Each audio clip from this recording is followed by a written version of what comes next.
What's up, guys? I'm EJ. I'm joined by Kendall, and thank you all for once again checking out our virtual NBA Draft War Room. Today, we're heading to the nation's capital. We're going to the Washington Wizards. They have the pick number 9, number 37 this upcoming NBA Draft. Kendall, the Washington Wizards. I guess you're probably a rare lottery team that has a bona fide superstar, but is still a long ways away from definitely competing for a championship. And they may even be still a little ways away from compete for a playoff spot, but you do have the John Wall situation and him coming off injury, being inserted back potentially into the starting lineup. He's obviously the perennial all-star before the Achilles tear. The Washington Wizards, man, it's another situation where you're looking at that ninth pick, and I don't know how much it helps them per se, given where they're at right now, but there's so much uncertainty with what happens with Wall and what they do with Beal. Yeah, the Wall situation is obviously unfortunate. His contract starting to kick in now. Max deal. He's making like $40 million a year. Like, it's just crazy. Yes. So look, it's not pretty. A lot of people feel it's the worst contract in the league, and you have to hope that John Wall comes back 100%. I think Gilbert Arenas seems confident that John Wall can come back to 100% because of because the leg in which he got hurt was not his jumping leg. So because of that, his Achilles injury won't be as bad as we've seen for other guys. I don't understand that, considering you have to jump off both legs in basketball. But shout out to Gilbert Arenas. Yeah, the Arenas' logic is that he's a 1 foot jumper, so that not off his 1 foot, not off his jumping leg, that he'll still be similarly explosive. So that Dominique was like a 2 foot jumper, so it didn't really matter. I don't know. I'm not a doctor. Neither is Gilbert Arenas. He's not a doctor. Let's make that clear too. Let's hope. If you're a Wizards fan, obviously they have a lot of hope in Gilbert Arenas. Let's hope that he is right in that. But yeah, this is not a great situation. But you do have Bradley Beal, and you do have Rui Hachimura. Two pieces that you have to really, really like if you're Wizards fans. So it should be interesting. Yeah, it should be a interesting conversation we'll have here. So let's begin.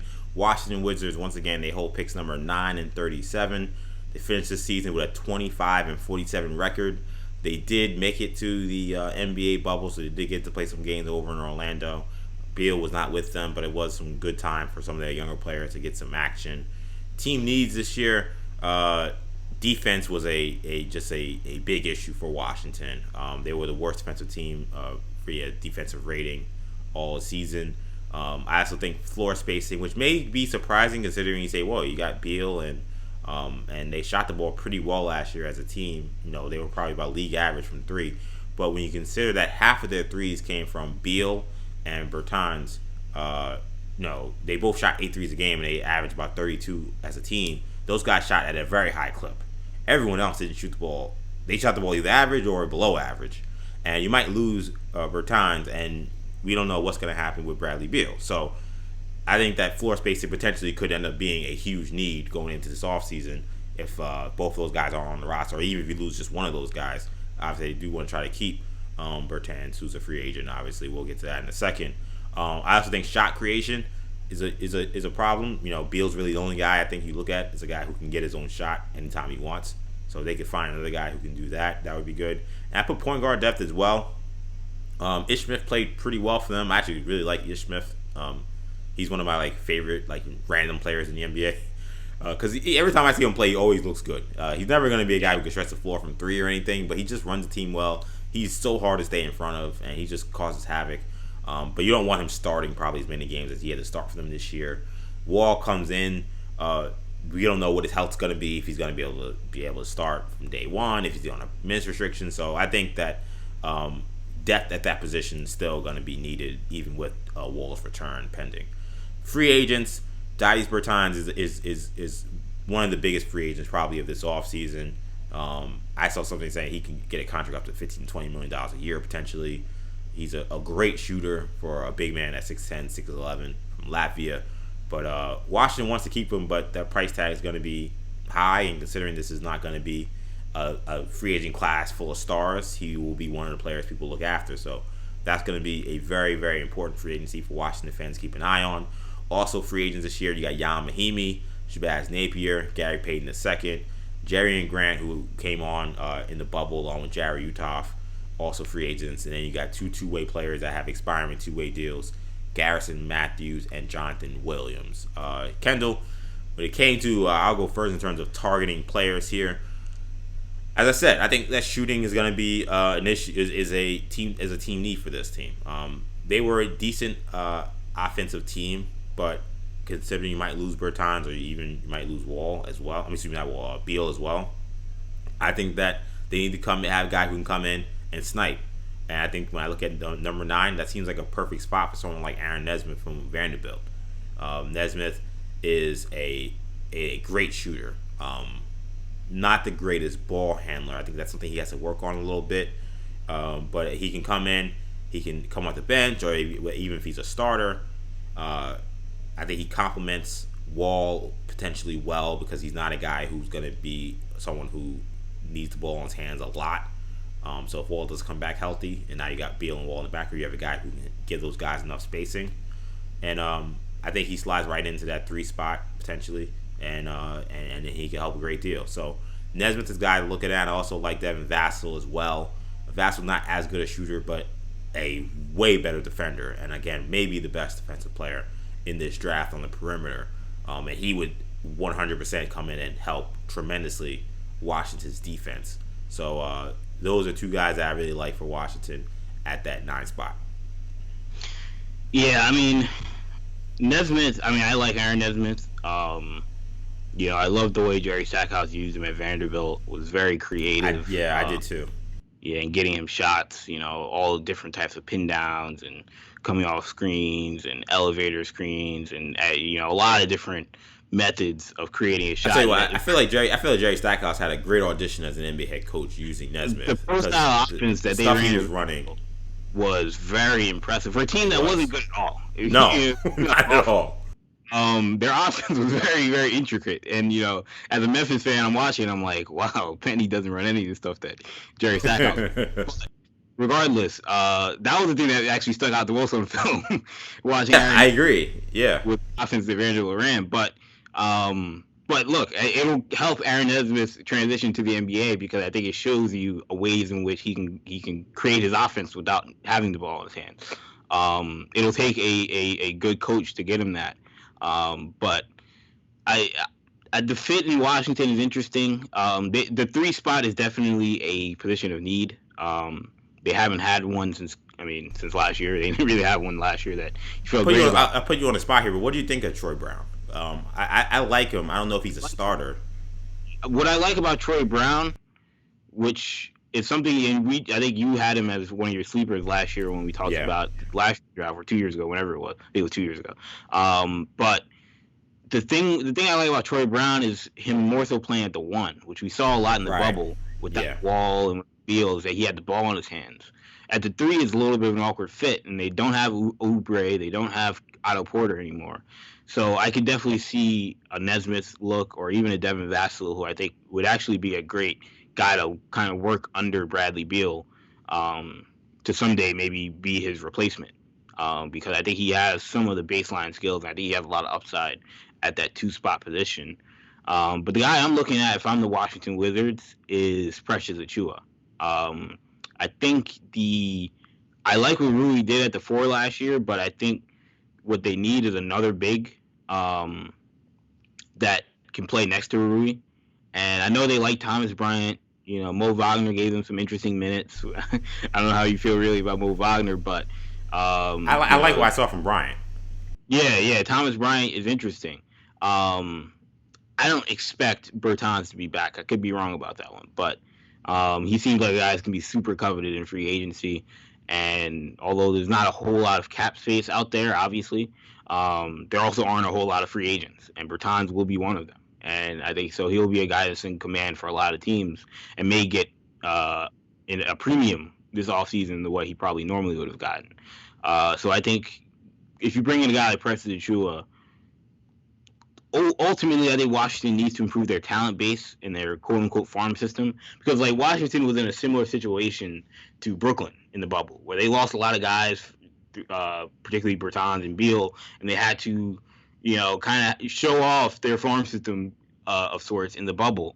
And while we talked about in our Nets video how we kind of liked some of the pieces that Brooklyn showed in the bubble, Yeah. Washington the exact opposite. I don't Yeah. really like it. I hated all those guys. Besides Rui, I was like, Jerome Robinson, I guess, played kind of decent. But Shabazz Napier was not very good. Like, it was a very, very rough bubble for the Washington Wizards. So they need to improve the entire talent pool. And I think Precious Achiuwa would be a nice start because I think he's a piece that's very malleable. You mentioned him in our Celtics video as a guy that could play in a lot of different spots and kind of fill a lot of holes for a team on both areas of the floor. He allows Rui to not have to be necessarily as much of the post rebound guy and dirty work guy that, they kind of needed him to be a little bit this season, and allows him to maybe flourish a little more on the perimeter and expand his game a little bit. And have Precious be more of that dirty work guy. Precious improves them defensively. I think in transition, him playing with Wall and Beal, he's a guy that can fill the lane. And given Precious's malleable kind of skill set, we talk about that 3 spot. I think if he works on his jump shot or Rui, I think you can play both of them at the 2 forward spots with Thomas Bryant. Maybe not next season, but long term, I think that could be a very, very dynamic front court. Well, potentially, yeah, because when you talk about if, let's say, and the idea right now, according to their front office, is that they want to try to move forward with Wall and Beal at least for one more year. If you're gonna go with Wall and Beal, you're right in that sense that, okay, neither guy great ball handler in terms of Precious and Rui, but if you have Wall and Beal, you don't need another ball handler.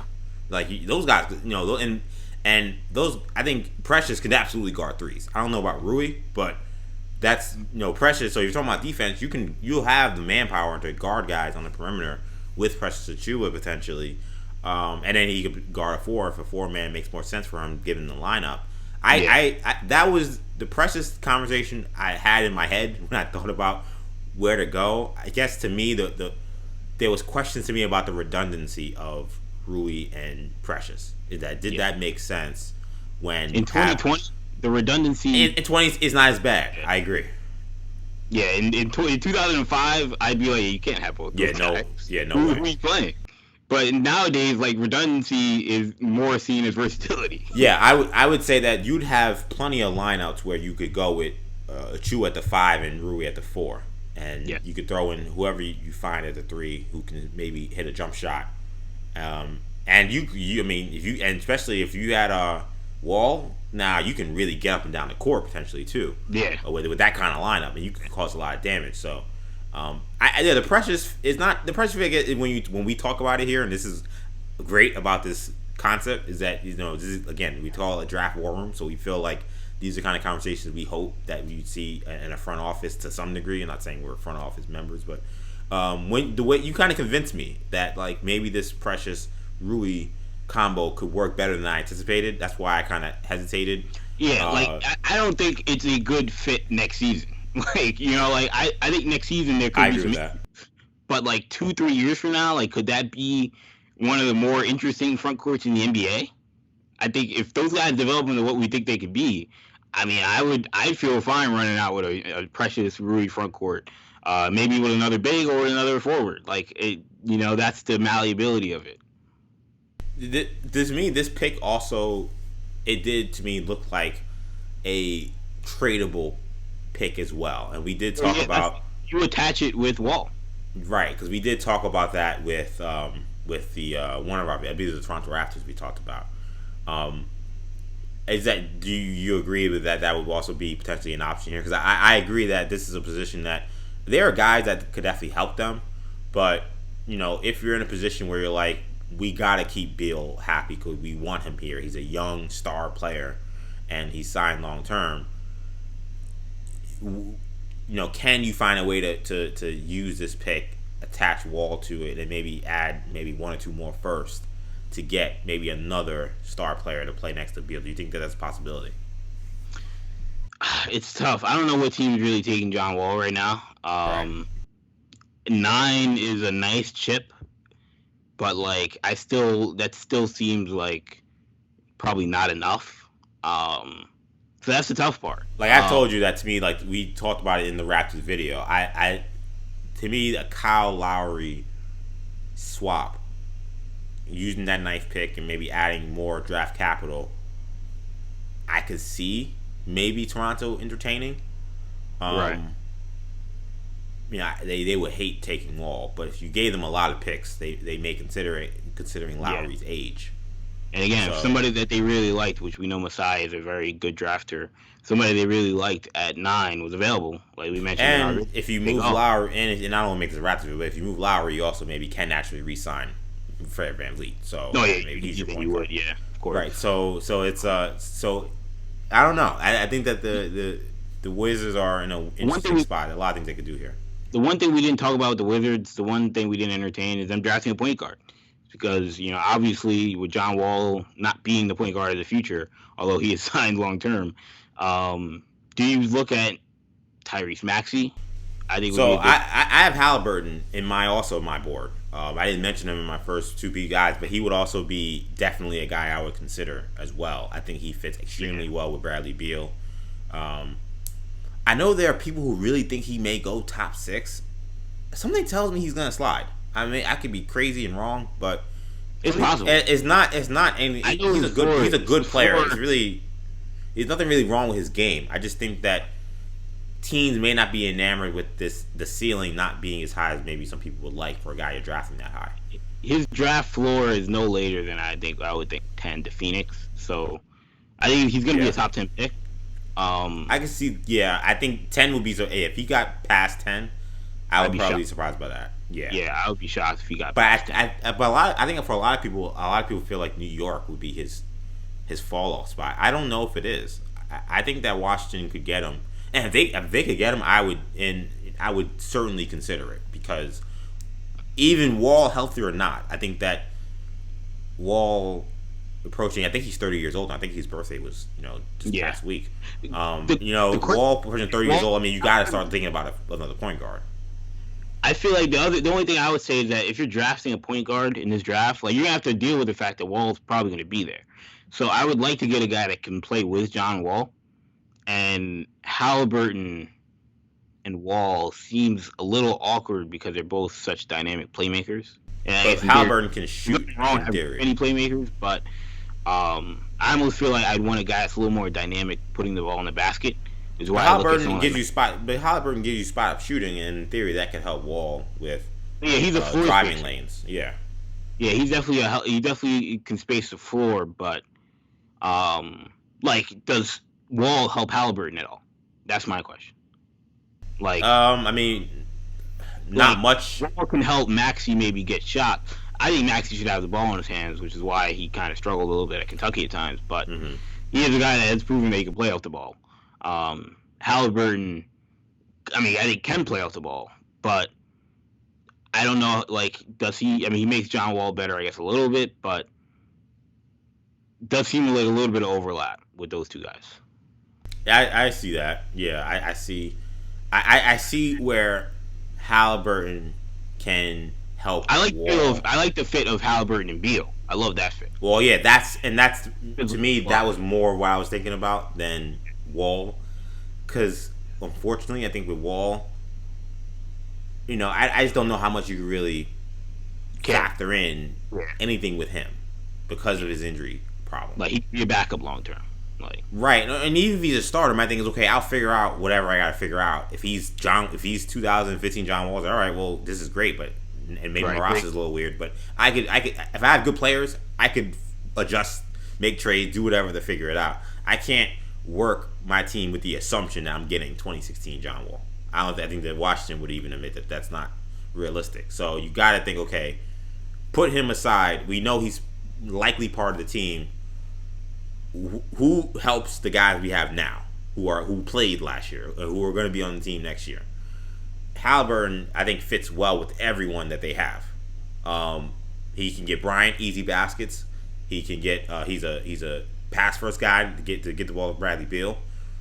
He's also a floor spacer from Bradley Beal isolates, and he'll help Rui in pick and roll situations and pick and pop situations and easy baskets.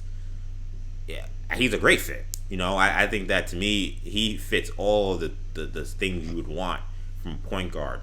Um, so I would strongly consider him. I lean Nesmith because while I'm not assuming anything with Wall, I think I just know Wall or no Wall. I know Nesmith comes in and he could potentially help them a great deal with something that they're gonna need. They're gonna need more shooting, and for a team that is very likely to lose one of the best 3-point shooters in the NBA, it's a different position you're getting. You're replacing Bertans stretch 4 or 5 man, and obviously Nesmith is like a wing, but um, keeping that intact is going to be important. But don't sleep on Vassell because they need defense. I mean, they were a terrible defensive team this year, and I wouldn't be surprised if they'd say, okay, Vassell can shoot, maybe not like Nesmith, but he gives us enough floor spacing that we'll take his defense. Yeah, I think this spot. I think it's the ceiling for Nesmith and Achua. I think if you're their agent, whoever that is, I think you have to look at Washington and say, either one of those guys. This is where our draft starts, and I can't see those guys going any higher than 9. But I think those are two guys that they're seriously going to be considering. Vassell could go as high as I think Atlanta at 6. And I think Halliburton, obviously we talked about, can also go in the top 5 or 6. But this pick is going to be especially interesting for those guys. Absolutely. So we'll be paying close attention to see what Washington does. What do you guys think Washington do with their picks? Make sure you leave a comment below and like this video if you did enjoy it.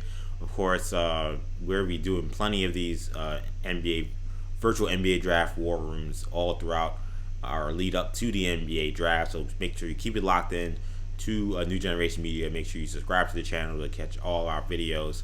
That'll do it for this one. Thank you guys for watching. Shout out to the DMV, repping for you guys, Manute and Muggsy when they played for the Bullets back in the day.